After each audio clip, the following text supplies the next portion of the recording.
City designs are meant to make life easier, connect, inspire, and sustain us. But what happens when those designs turn into chaos and ambition becomes discomfort?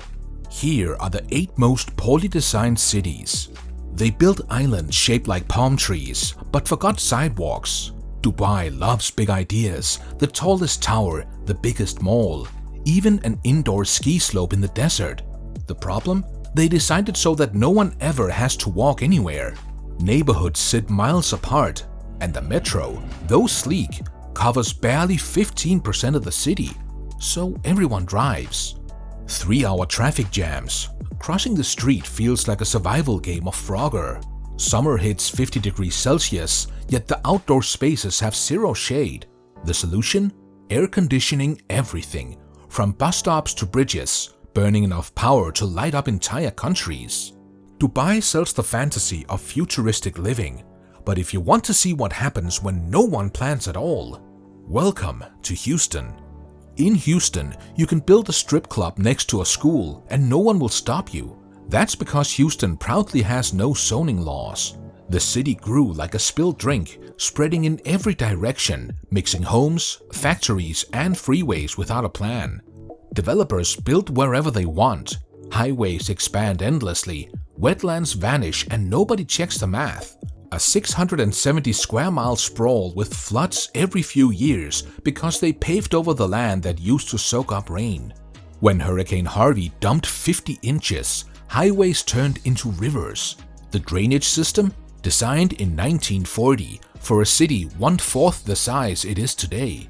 Houston's chaos came from too little planning, but on the opposite side of the world, Perth tried planning was just for cars and not people. Perth isn't a city, it's a parking lot with a beach. Sitting 2,700 kilometers from the next major city, it is one of the most isolated metros on Earth. But instead of building upward and compact, it was stretched 150 kilometers along the coast, barely 50 kilometers wide. Developers kept building new suburbs farther out with promised rail lines that never arrived. Public transit? There are 5 train lines, all running north to south. The buses show up when they feel like it. And if you need to travel across the city, well, you're probably driving. Families go through cars as if they're disposable. And new suburbs like Ellenbrook had to wait 30 years just to get a train line. This city is proof that nothing kills a city's soul like sprawl. But what happens when you plan everything down to the sidewalk and it still goes wrong? Planned as a utopia, but the reality is nothing short of a warning. In the 1960s, Brazil built the city from scratch. Brasilia is shaped like a bird, designed for harmony, equality, and efficiency. Every zone had a purpose: housing, banking, hotels, and government. But the problem? They separated everything. No cafes near offices, no shops near homes, just huge open grass fields and 6-lane roads between them. Walking anywhere takes forever. The city's center empties at 5 p.m. like someone pulled a fire alarm. Meanwhile, the unplanned satellite towns, built later by workers, have all the street life Brasilia lacks. The utopia meant to erase class divisions ended up creating some of Brazil's worst segregation. While Brasilia was extremely overplanned, in Brussels, the problem isn't too much planning, it's that no one agrees on any plan at all. 19 governments, 1 city, and not a single clue who's in charge. Brussels, home of the European Union, should be a model of coordination. Instead, it's an urban jigsaw puzzle run by 19 separate municipalities, each with its own rules, mayors, and transit systems. In the 1960s, the city bulldozed old neighborhoods to build modern office towers that aged like milk. The North Quarter was torn down to build a business district that never happened, so it sat as empty parking lots for decades.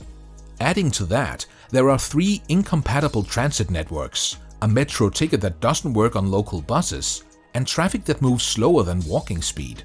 If Brussels suffers from complicated governance, Calgary's problem cannot be overlooked. For a city so cold, they built tunnels so people wouldn't walk outside, and then didn't remember to build sidewalks. Calgary stretches across 850 square kilometers of prairie. The downtown skyline rises from the middle of nowhere, connected by enclosed skywalks called the +15, hamster tubes for humans. The city's zoning and infrastructure assume everyone owns a car. Communities 20 kilometers from downtown have one road in and out. Public transport covers a fraction of the area, and buses stop before midnight. This is where it gets interesting. The suburban expansion eats the budget, while downtown crumbles. But beyond that, they're still building on floodplains, as if the billion-dollar flood of 2013 never happened. 6 months of snow turns sidewalks into ice sheets, but clearing them? That's absolutely the homeowner's job. If Calgary shows what happens when cold meets car culture, for Beijing, the problem isn't the cold, it's too many people chasing the same road at once. 6 ring roads, and none of them work. Beijing was once a city of bicycles and narrow hutongs. Today, it's a metropolis wrapped in 6 concentric highways, each a moving parking lot. The idea was to organize the city by rings. But rapid growth, demolition of traditional neighborhoods, and millions of new cars turned that plan into full-blown chaos. The city adds 1,000 new cars daily with only 100 parking spaces. Gridlock jammed up from dawn till night. Subway trains bursting at the seams, obviously built for 4 million passengers, but carrying 10 million. Housing near the center is unaffordable, forcing workers into 6th-ring suburbs with 4-hour commutes. Bicycles, once Beijing's symbol, are now banned from major roads. While Beijing built rings of congestion around its heart, Phoenix built something worse. Phoenix shouldn't exist, but it keeps building like it's Seattle. A city of 500 square miles in the middle of the Sonoran Desert, Phoenix treats 45 degrees Celsius weather as mild.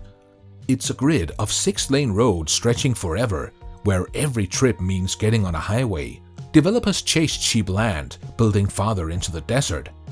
Water comes from the shrinking Colorado River, yet lawns, golf courses, and swimming pools are spreading like wildfire. The craziest part is that the city even built 60 miles of light rail right down the middle of highways where no one walks. Downtown is 20 degrees Fahrenheit hotter than the desert around it. Suburbs stretch so far they're practically in Mexico. Phoenix uses more water per person than Seattle and yet keeps approving new subdivisions.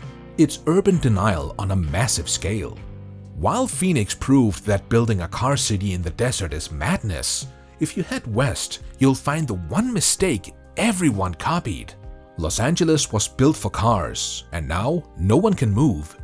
Back in the 1950s, LA sold the dream of endless freedom behind the wheel. Sunshine, palm trees, the open road. What could go wrong? Developers tore out streetcars, built freeways through neighborhoods, and replaced sidewalks with parking lots. Zoning laws demanded massive lots and low density, making the city spread instead of rise.